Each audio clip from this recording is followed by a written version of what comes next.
On this December edition of Outlook TV, World AIDS Day at the Pump Jack. The gay agenda, who to donate to this holiday season. Timberline Country Dancing, where the gays get in line. And much, much more. Hello and welcome to Outlook TV. I'm Rebecca Wyman. And I'm Dan Doomchoff. Outlook TV is the queer news magazine show that brings you queer stories from coast to coast that matter the most. And we're coming to you right now from outside St. Paul's Hospital in Vancouver, where we have the Lights of Hope. That's right, this wall features all the donors to St. Paul's, and we're certainly in the festive spirit this month. Yes, we are, and we're going to take you to the Pump Jack for our World AIDS Day fundraiser. Connie? Oh, hi, kittens. It's your intrepid reporter, the unstoppable Connie Smudge, right here on Davie Street in front of the Pump Jack. Today is World AIDS Day, and we cannot wait to show you what we've got. AIDS Vancouver has joined together with some fabulous people that are here for fashion. Biff Naked is here. She's releasing her new single. All the profits go to World AIDS Day. But I want you to follow me inside. I've got some fabulous hot evening for you. Let's go.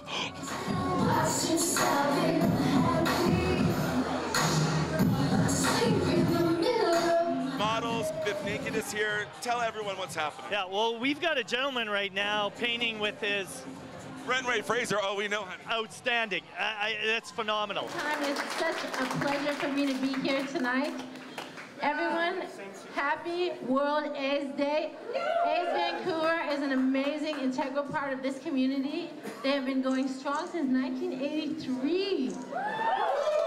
It's amazing. Working with you has been such a privilege. And of course, Biff Naked. Biff Naked has come on as such a big supporter of ours. She was with us today at AIDS Vancouver.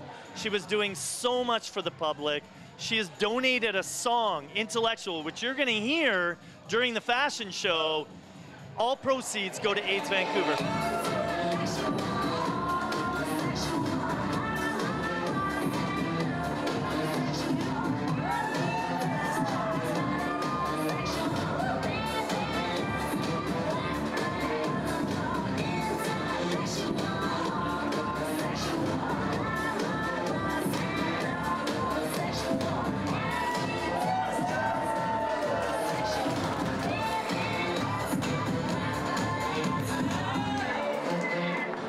Well, my kittens, here we are with the most fabulous chick in Vancouver. It's Biff Naked. Hi, girl, how are you? I'm good. I'm so excited to be here. I'm really excited about the whole event, but what I'm really excited about, I just downloaded your new tune. Tell everyone what it's called. It's called Intellectual. It is so cool, and it has like the word homosexual. It goes on, and it's like so spectacular. Yes, It's about so many things. It is about so many things. It's about all of us. Today must make you think the same way it makes me think about like sort of past friends and friends that are really challenged with this disease. Tell Vancouver, tell the whole country, tell the world why you're here supporting such a fabulous cause. I'm here to support all of my friends that are living with HIV and AIDS all over the world, but particularly my dear friends here in Vancouver. And it's such a pleasure for me to be here and work with AIDS Vancouver today. Our holiday grocery program on December 16th, we're going to feed over 800 people in one day. Phenomenal. We're gonna give them the respect that they deserve. The things that generally everybody else takes for granted, going to some of the grocery stores here in the city, we provide good, nutritious, wholesome, fresh food that they can take home with them. And our next story is about a lesbian night at the Luxe on Hornby Street. Oh, have you gone to this? I haven't yet. I probably should. Well, why don't you watch this story and see if it's up your alley? We're here in front of the Luxe Lounge, where the secrets of Foreplay Fridays are about to be revealed. It's my house party, but not at my house. So I kind of want people to come in, have a good time. It's not a big club. It's if you lose a friend, you can find them. You can dance if you want. You can socialize if you want. You can play pool. I have 6 rotating DJs weekly. When they are playing, my clientele just gets involved in the music and they dance. It's a very playful place, and that's what I want it to be like. What we have here is like a place to just the ability of bringing people together. So all the most interesting people in town comes together here. Enjoy great music, great drinks, safe environment, wonderful venue. great location, you have transportation, you have taxi, you have everything you can want. So really, I mean, we have all the ingredients to make the foreplay the best night in town. I've known Sandra getting in and out of the actual, like the scene and so on and so forth, and then she just came across and said, do you still dance? And I was like, yeah, I still dance. So that's how I pretty much became with Foreplay Fridays. And so this is my first night doing the night.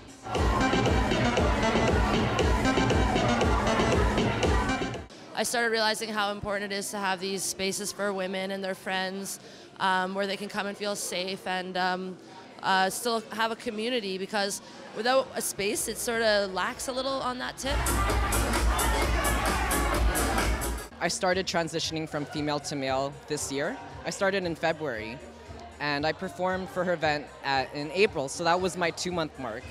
And right now I'm actually at my 10-month mark from female to male, so I sang and I play guitar as well. I was able to perform like right in the beginning of my transition and let people know about transgendered people and about my transition. We have our signature cocktail. It's called Luxe on Fire, and it's actually an amazing cocktail. It's a tower built up from glasses, and we light it in the fire. So I would like to show you this cocktail, and I'm gonna make it for you.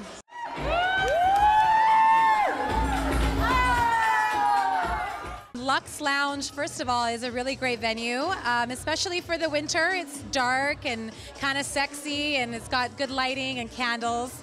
So it's kind of like a club, kind of like a restaurant. You've got half and half, but then it turns into a lot of fun later on in the night. The girls know what they like and what they want, and all of us together in one room have a lot more fun, it seems. I'm Suzanne Cole for Outlook TV Vancouver. And we are going to take a little break now. Maybe we can find some mulled wine around here. Ooh. We'll be right back. Anthony Anatola, I'm the assistant manager. And I'm Harvey, the day manager. Tim, the night manager. Byron Cook, the general manager. And we're at Pub Jack Pub, and you're watching Outlook TV. Yes!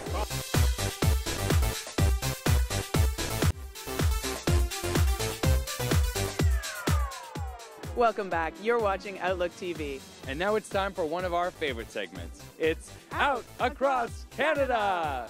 I don't know why you would ever want to leave Vancouver with weather like this in December, but we are going to head east to Halifax. With Eureka Love, who's going to bring us some Christmas love. Hi, ladies and gentlemen. I'm Eureka Love with Outlook TV, and I'm going to tell you what's happening in the Maritimes this season. The Winter Wonderglam Drag Show is happening in Moncton at the Empress Theatre, hosted by Pheromone, Rouge Fatale, and yours truly. Lots of festive fun. Our guest singer is going to be Sammy Buckler, and check out the Empress website for their showtimes and ticket prices. Join Halifax Pride for their holiday sing-along at the Just Us Cafe Coffee House on Spring Garden Road. Don't worry if you don't know the words, they've got songbooks at the door. It's a free event, and you can check out the details for that event on Facebook. There's a benefit weekend happening to help Vivacious Vixen Apparel, which was robbed recently by some Grinch. They're down, but they're not out, so help keep a local business alive and show your support. The times, acts, and showtimes will be on Facebook. The Cape and Cowl Comics is hosting a Christmas craft fair weekend. You can shop the store's growing inventory or check out the local artists and crafters set up in the shop as vendors. All details for that event will be on Facebook. Well, that's it for me with your ho-ho holiday happenings here in Halifax, ladies and gentlemen. I'm Eureka Love, and remember, stick with me. I'll take you places. So I hear that the Pump Jack expanded. Is that a dirty joke? No, there's a kernel of truth there. It's always great when our gay businesses are growing, and the Pump Jack is one of them. Angus Pratt brings us all the details on the Pump Jack's latest takeover. We actually have two functions going on today. One, we have a party for our expansion with all the people involved in our expansion, and we also have our 14th anniversary party today. Can you tell us a little bit about the very beginning of the Pump Jack? How did that all sort of come into being? Well, that actually came in during some of the licensing changes. We actually had this location as Doll and Pennies from 1994 as a restaurant, and then laws started changing. You could get pub licenses. So we were one of the first to actually flip a restaurant to a pub, which came into Pump Jack in the year 2000. And then more changes have come on in the street with the neighborhood being much more commercial. and allow greater capacity. So we were able to take the Pump Jack pub into a pub and a nightclub. So that came online in June. So it's been quite exciting from going from a restaurant to a pub to now a pub nightclub. Can you give us a little bit of idea of the clientele or who comes here on a regular basis? Yeah, generally the Pump Jack is known as sort of a leather Levi fetish bar type of thing. Very much of the neighborhood drop-in at all the times. It's your second living room. As I always say for the Pump Jack is that on your way home from work, you can drop in here before getting home and having to change to come out, because you're always welcome no matter who or what you are. So the new expansion has added like a large dance floor, etc. Is that attracting a different clientele at all? Or? It actually has, because we've come from about 130 people up to about 240 people with the nightclub. And so we have our main core pub clientele that usually comes in from that noon to 10. And then from 10 to 3 in the morning, we kick in the nightclub, which we're seeing a lot new generation, the younger group coming in. And still with that sort of leather Levi and dance element, and some of our regular clientele that are during the pub are now staying out a little bit later too. So there's been a real nice crossover. We kept the main feature wall in the bar, so during the day you feel like you're in the pub, and then at night the rest of the area kick in, which used to be a bakery. So we're now walking into the old bakery, and over here, I'm going to just come back over here. This was actually the end of the building, and this was actually the loading dock where the trucks would come in to unload the food. So we actually absorbed that loading dock, which is now called the loading dock, which is now our games room. And this was the back of the bakery. And then this over here was the bakery, which we just stripped out everything and made it into a large multi-room dance at night, performances, say we have the theater, and all of the other things that may want to go on. This is a fantastic expansion, and it's a big responsibility. Are you doing this all on your own? Well, I'd like to think so, but unfortunately, my business partner, Vince, who's been doing this, and is actually usually the brains behind everything. How are you doing, Vince? I'm doing fine, thank you. And I don't know about the brains part, but it's fun. Yeah. It's been awesome doing this. So fantastic. Well, it looks fantastic. Thank you so much, guys, and congratulations on 14 years. Thank you. Thank you.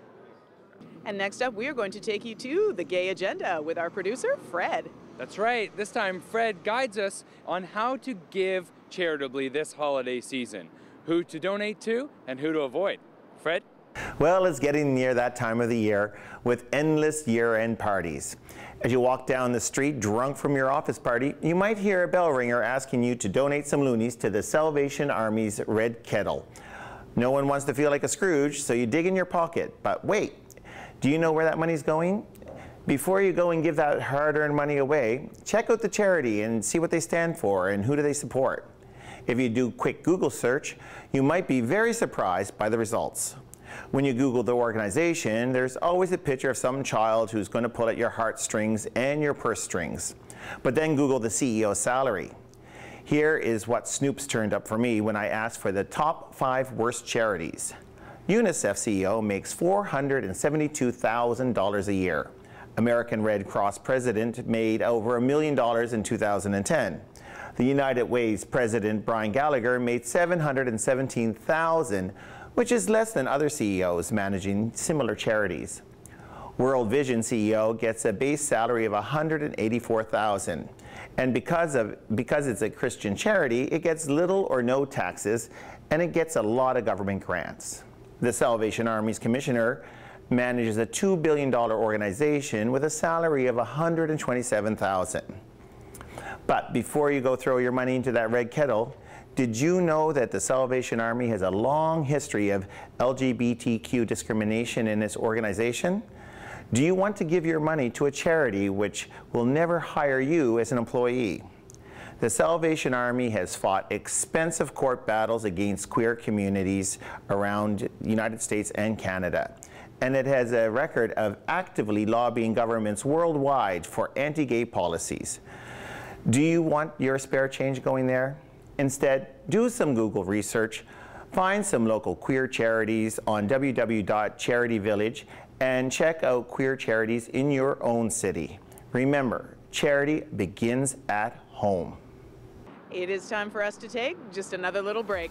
Stay with us. We'll be right back with more Christmas stories. Hi, I'm Biff Naked, and you're watching Outlook TV.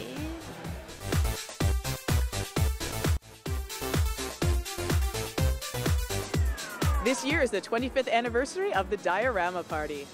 A quarter century of diorama, raising funds for Huntington's. Incredible. It happened at Celebrities, and of course we were there.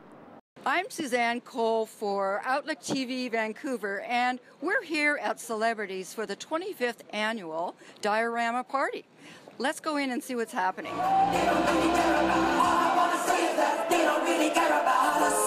This is our diorama party. It's our last one. We've been doing it for 25 years, and for those 25 years, we've raised funds for so many different things over the years. It started in our home, and then from there it totally moved to many different things, and it's been at Celebrities many, many times. It's been at Junction a few times. Now, as we approach the 25th anniversary of the Diorama Party, the fundraiser my partner Julie Steins and I started 25 years ago, which has been a fundraiser for the bookstore's court case over the decades and for many, many more charities over the years, and really just grassroots things. The time has come to pass the torch for new folks. After 25 years, we're passing the torch. We're letting Barb Snellgrove, Crema, and Elena, who are going to take it over, so it's going to continue to be a very grassroots thing. But over the years of all those 25 years, every single penny has gone to charity. But you know what? And it's been done by an incredible group of people.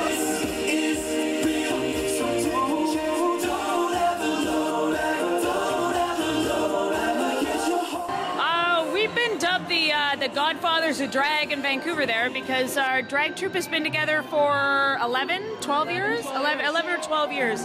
How long have you been performing for this show? Well, the diorama originated in my home, and eventually it got too big, we had to move it out. And then, so we started going to different venues in and around the city, and so that's when we decided to have drag shows. Like, why not? Let's make it a big fundraiser. Let's make some money and make a difference. So that's been going on for, oh my God, maybe 12 years. 25, well, the party's been going on for 25 years, but actually the drag shows have been going on for maybe 12, 13, 14 years. You know, for the very first time in my life, I put it towards the Huntington's, and that is my family's disease.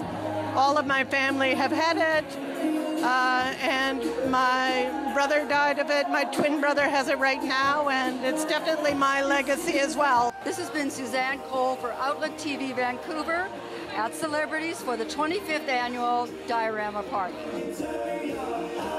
And up next, Gareth C.J. Wee takes us to a hat trick. Sports can be hard if you're gay, and coming out of the closet is even harder. This story is about a teen hockey player who did just that. I'm here talking with Jeff Adams, author of Hat Trick series. So the Hat Trick series starts off with an athlete who struggles with his feelings for his teammate, but also with his girlfriend and the pressures from his father and his brother. What was your inspiration for this? Well, the core of the inspiration actually came from these three guys that I met who, during a hockey practice. I used to do this practice that happened really early on Saturday morning, starting like at 4:30 in the morning. These guys who, they were fresh high school, you could tell they were really tight friends.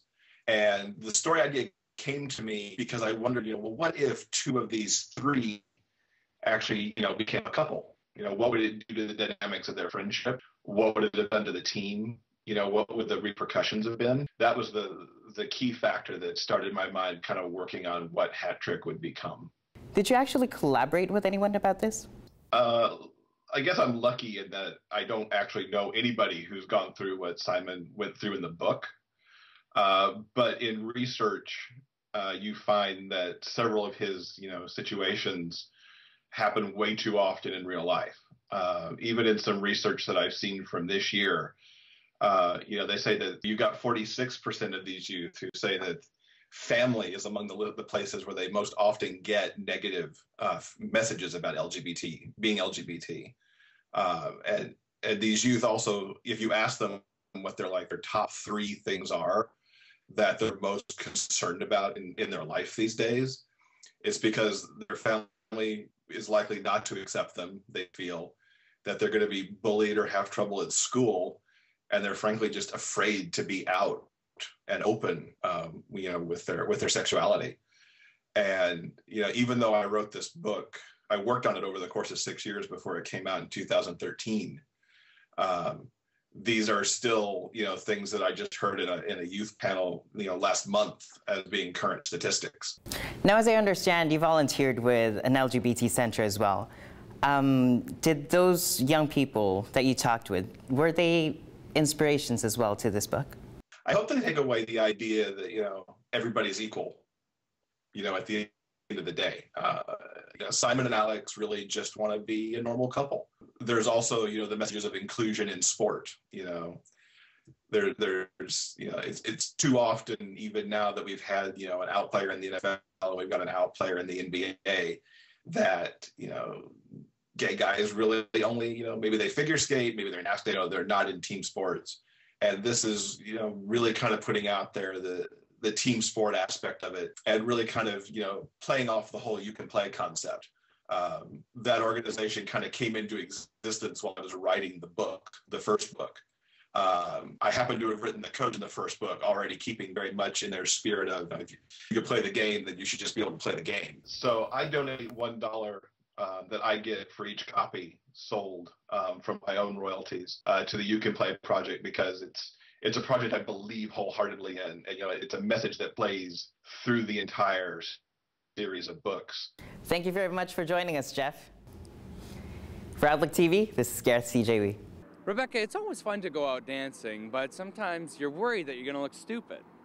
Stupid? You, Dan? Never. Couldn't happen. Well, it's always easier when you know the moves. You know what's great for that? What? Line dancing. Everybody knows the moves. Well, there is a queer line dancing group called the Timberline, and Angus brings us more. We're at the Pump Jack Pub on Davie Street in Vancouver for a little bit of country hoedown. Tonight is Timberline.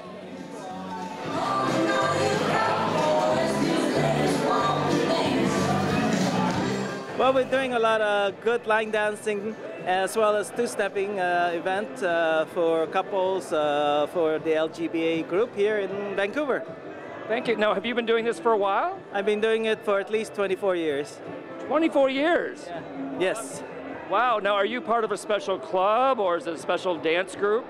I did before, back in the 90s, and we did a lot of dancing back then. We learned a lot of all the new and old dances back at that period. And now this new thing with Timberline, we learned a lot of good dancing. And I come to this class every Thursday and learn some more.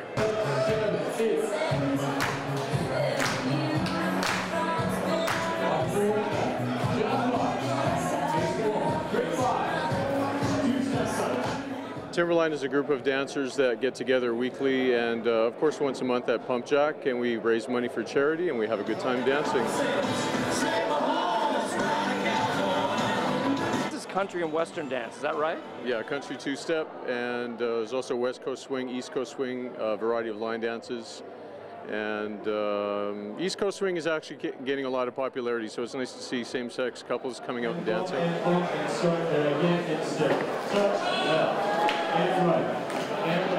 Now, I understand you also do like some lessons teaching people how to dance. Is that correct? Yes, we meet Thursday evenings from 7 till 9:30 at St. Paul's Anglican Church, and the money that we raise there actually goes to charities that we're raising funds for. Oh, I see. Okay. Now, can anybody join this? Absolutely. Anyone, as long as you want to dance and have a good time and you have a passion for music and movement, you're welcome.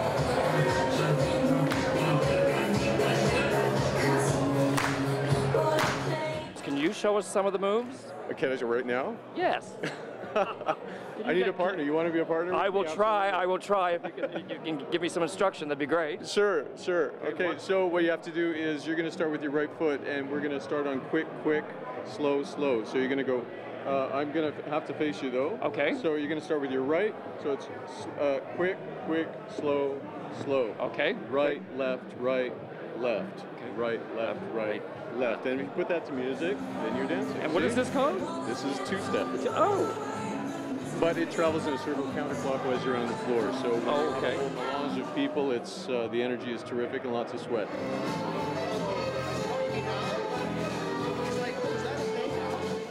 We had a fantastic time of country dancing here at Timberline at the Pump Jack Pub in Vancouver, Canada. For Outlook TV, this is Angus Prott.